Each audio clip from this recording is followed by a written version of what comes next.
ಒಂದು ದಕ್ಷ ಒಂದು ಎಕ್ಸ್ಪೆರಿಮೆಂಟನ್ನು ಮಾಡಿದ್ದಾನೆ.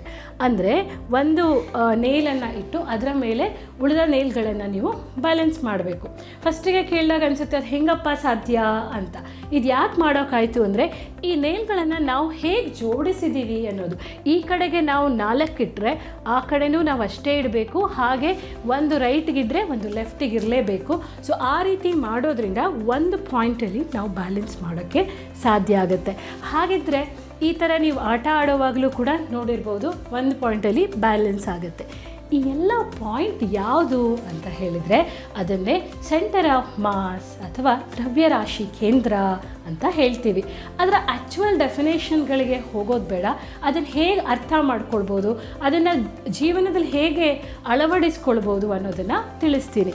ನಾವು ಪ್ರತಿಯೊಂದು ವಸ್ತುವನ್ನು ಮೇಲಕ್ಕೆ ಹಾಕಿದ್ರೆ ಕೆಳಗೇ ಬೀಳುತ್ತೆ, ಇದೆಲ್ಲರಿಗೂ ಗೊತ್ತಿರ್ಬೋದು. ಅಥವಾ ನೀವು ಸೌರಮಂಡಲದಲ್ಲಿ ಗ್ರಹಗಳೆಲ್ಲ ಸೂರ್ಯನ ಸುತ್ತ ತಿರುಗ್ತಾ ಇದೆ, ಇವೆಲ್ಲದಕ್ಕೂ ಕಾರಣ ಏನಂದರೆ ಗುರುತ್ವಾಕರ್ಷಣೆ. ಆ ಗುರುತ್ವ ಎನ್ನೋದು ಎಲ್ಲಿ ನಮ್ಮ ಬಾಡಿ ಮೇಲೆ ಆ್ಯಕ್ಟ್ ಮಾಡುತ್ತೆ ಅಂತ. ವೀಕ್ಷಕರೇ, ಇದು ಸೆಂಟರ್ ಆಫ್ ಮಾಸ್ ಅನ್ನೋದು ಯಾವುದೇ ಒಂದು ವಸ್ತುವನ್ನು ತಗೊಂಡ್ರೆ ಅದರ ಜಾಮೆಟ್ರಿಕಲ್ ಮಿಡ್ ಪಾಯಿಂಟ್, ಅಂದರೆ ಒಬ್ಬ ಮನುಷ್ಯನ ಹೈಟನ್ನು ತಗೊಂಡ್ರೆ ಆಲ್ಮೋಸ್ಟ್ ಮಿಡ್ ಪಾಯಿಂಟಲ್ಲಿ ಆ ಸೆಂಟರ್ ಆಫ್ ಮಾಸ್ ಅಂತ ಇರುತ್ತೆ.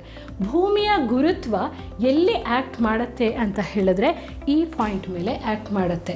ಇದು ಏನಪ್ಪ ಅಂತ ಹೇಳಿದ್ರೆ ಸೆಂಟರ್ ಆಫ್ ಮಾಸ್ ನಿಜವಾಗಿಯೂ ಇದೆಯಾ ಅಂತ ಕೇಳಿದ್ರೆ ಇಲ್ಲ, ಇದು ಇಮ್ಯಾಜಿನರಿ ಕಾನ್ಸೆಪ್ಟ್.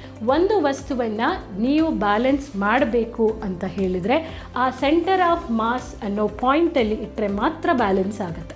ಸುಲಭವಾಗಿ ಹೇಗೆ ಅರ್ಥ ಮಾಡ್ಕೊಳ್ಳೋಣ ಅಂದರೆ, ಒಂದು ಸಿಲಿಂಡರ್ ಇದೆ, ಅದನ್ನು ನೀವು ಬ್ಯಾಲೆನ್ಸ್ ಮಾಡಬೇಕಂದ್ರೆ ಅದರ ಮಿಡ್ ಪಾಯಿಂಟಲ್ಲಿ ನೀವು ಇಡಬೇಕು.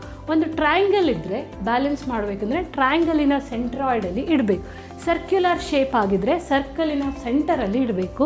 ಹಾಗೆ ನೀವು ಸ್ಕ್ವೇರ್ ಅಥವಾ ರೆಕ್ಟ್ಯಾಂಗಲ್ ತೊಗೊಂಡ್ರೆ ಯಾವುದೇ ಒಂದು ನೀವು ಆಬ್ಜೆಕ್ಟನ್ನು ತೊಗೊಂಡು ಈ ಶೇಪಲ್ಲಿ ಅನ್ನೋದನ್ನು ನೋಡಿದ್ರೆ ಬ್ಯಾಲೆನ್ಸ್ ಮಾಡ್ಬೋದು. ಆ ಪಾಯಿಂಟನ್ನು ನಾವು ಸೆಂಟರ್ ಆಫ್ ಮಾಸ್ ಅಂತ ಹೇಳ್ತೀವಿ. ಭೂಮಿಯ ಗುರುತ್ವ ಅನ್ನೋದು ಆ ಸೆಂಟರ್ ಆಫ್ ಮಾಸ್ ಮೇಲೆ ಆ್ಯಕ್ಟ್ ಆಗುತ್ತೆ. ಇಷ್ಟನ್ನು ನಾವು ಅರ್ಥ ಮಾಡ್ಕೊಳ್ಳೋಣ.